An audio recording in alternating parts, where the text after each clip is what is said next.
네, 오늘 페닉스일이 나오게 되면서 지지선을 방어하지를 못했습니다. 외국인 쪽에서는 오늘 거래소에서 투매가 있었고요.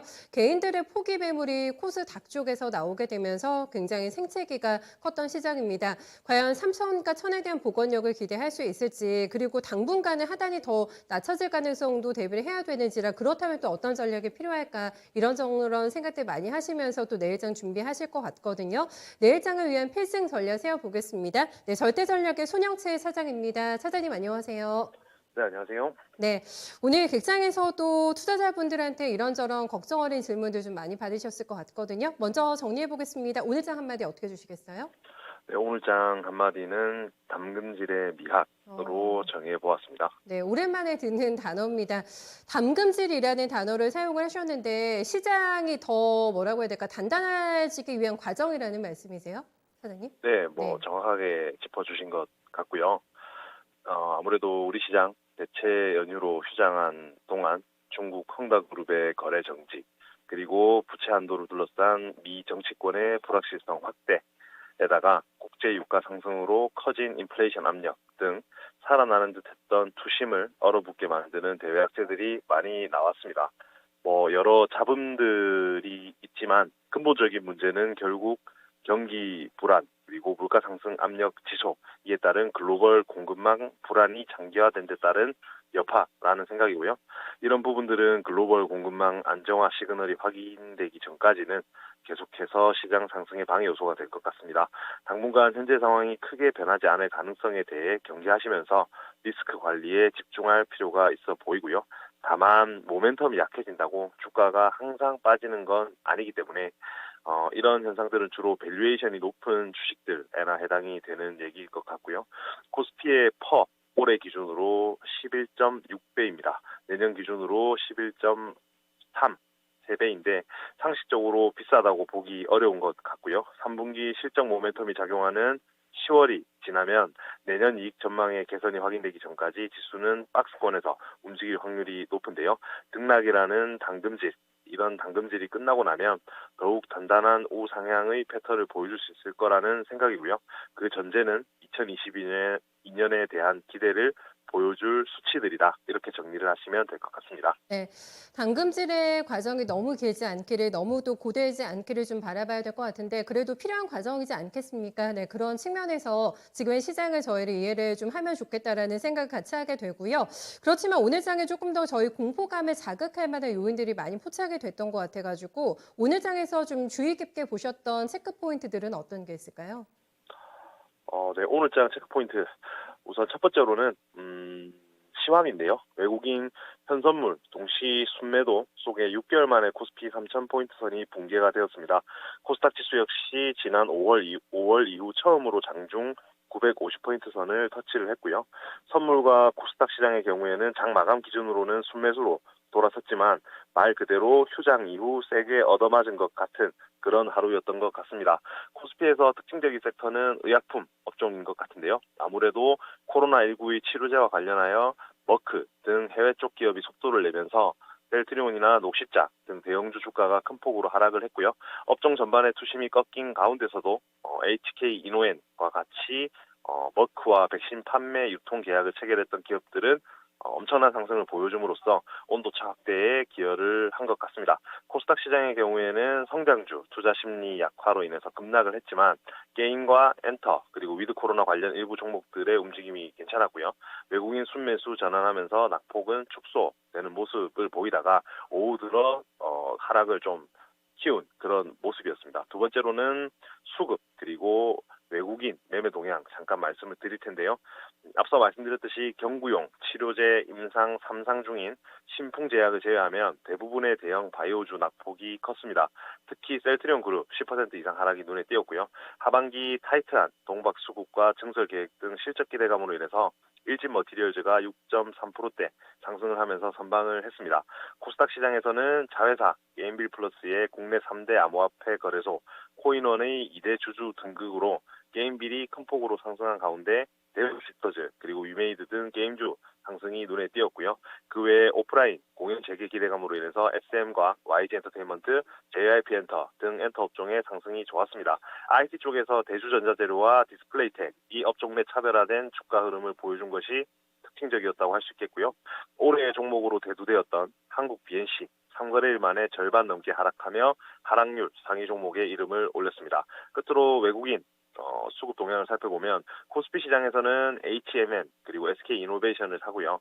삼성전자와 크래프톤을 매도하는 모습을 보였고 코스닥 시장에서는 카카오게임즈, 덱스터와 아프리카TV를 사고 인탑스, 아난티, 휴젤 등을 파는 모습이었습니다. 네, 바이오의 변동이 커가지고 오늘 한국 BNC 이런 종목들 굉장히 급하게 밀렸습니다. 그리고 뭐 머크가 시장의 게임 체인저가 될까라는 의문표가 있긴 했는데 오늘 관련된 종목들이 대거 또 음봉이 나왔다라는 점도 확인하시면서 이 매매 높은 난이도 꼭 바이오 쪽에서는 점검을 해보셔야 될 것 같아요. 내일장은 조금 그래도 수월하게 맞이할 수 있을까라는 희망과 그리고 또 하나의 우려를 안게 되는 시장인 것 같아가지고요. 내일장 준비 저희 어떻게 해볼까요? 네, 내일장 체크포인트, 변동성 확대 국면에서 맞이하는 3분기 실적 시즌입니다. 물론 큰 틀에서 증시 방향성을 결정하는 데 있어서 3분기 실적보다 더 중요한 것은 2022년 내년의 실적이겠지만 어쨌든 3분기 어닝 시즌 국내 기업들은 상대적으로 양호한 성적표를 내어놓을 것으로 전망이 됩니다. 견조한 수출 모멘텀 그리고 환율 효과의 유입이 포착이 되고 있고요. 그에 따라서 영업이익과 순이익 전망치가 1.4% 이상 각각 상향 조정되었다는 점이 실적 시즌을 목전에 두고 긍정적인 변화라는 평가가 지배적인 것 같습니다. 4분기부터 반도체 하강 사이클에 진입할 것으로 예상이 되고 여기에 더해서 소프트웨어 업종에 대한 규제 리스크까지 발생하면서 코스피의 내년 이익 전망치는 하향 조정되고 있는데요. 3분기 어닝 서프라이즈 그리고 위드 코로나 태세 전환 기대감이 또 다른 투자 기회가 될 수 있을 것 같습니다. 추석 연휴 이후 코로나 신규 확진자 수가 높은 수준을 유지하고 있긴 하지만 그만큼 백신 접종률 빠르게 상승하면서 오는 10월 말 그리고 11월 중에는 단계적 일상 회복으로의 방역 대책 전환이 가능할 것으로 전망이 되기 때문인데요. 여기에 연말 소비 시즌까지 맞물린다면 리오프닝주들 위주로 재평가가 가능할 것으로 보입니다. 여객 수요 급감에도 불구하고 화물 수요 호조로 인해서 2분기 어닝 서프라이즈를 기록했고 유동성 확보나 재무 안정성 개선 움직임 역시 긍정적인 대한항공 그리고 운임 상승의 수혜를 받을 HMN과 페노션 등의 종목들이 시장에서 관심을 받는 것 같습니다. 은행 서프라이즈 종목들 해운 쪽에 많네요. 페노션, HM 같이 언급해 주셨는데 실적 시즌을 얘기를 하시다 보니까 아무래도 저희가 원자재가 상승과 관련된 종목들이 오늘 굉장히 강했고 다만 기업들이 이익을 내는 데 있어서 이게 상당한 리스크가 되는 기업들이 많잖아요. 물류 대란도 있었고 이런 것으로 인해서 3분기 실적에 어떤 훼손이 있을 만한 종목들은 주의해야 될 것 같은데 이쪽에 대해서는 리스크 저희 가져가야 됩니까? 우선 네. 3분기 실적 악화가 예상되는 대표적인 섹터로 이제 말씀하신 부분들을 포함해서 조금 경계를 해야 된다라는 시각이 지배적인데 저 또한 비슷한 생각을 가지고 있고요. 기존의 상승률이 높았던 우리가 금리 인상을 얘기하면서 금융주가 좋을 것이다라는 얘기를 하더라도 금융주가 다 같이 좋았던 건 아니었거든요. 2분기에 예를 들어서 정점을 찍고 실적이 우하향하는 증권과 같은 업종은 같은 금융 내에 있더라도 하반기에는 관심 섹터가 아니다라고 보듯이 같은 섹터 내에서도 어떤 업종별로 차이가 있고 업종 내에서도 종목별로 차이가 있기 때문에 사실 개별 기업에서 산업으로 넘어가는 접근법이 더 유효할 것으로 보입니다. 네, 온도차 반드시 저희 확인을 해봐야 되겠습니다. 내일장 조금 더 디테일하게 세밀화된 전략을 잡아주시면 좋겠어요. 어떻게 남겨주실까요?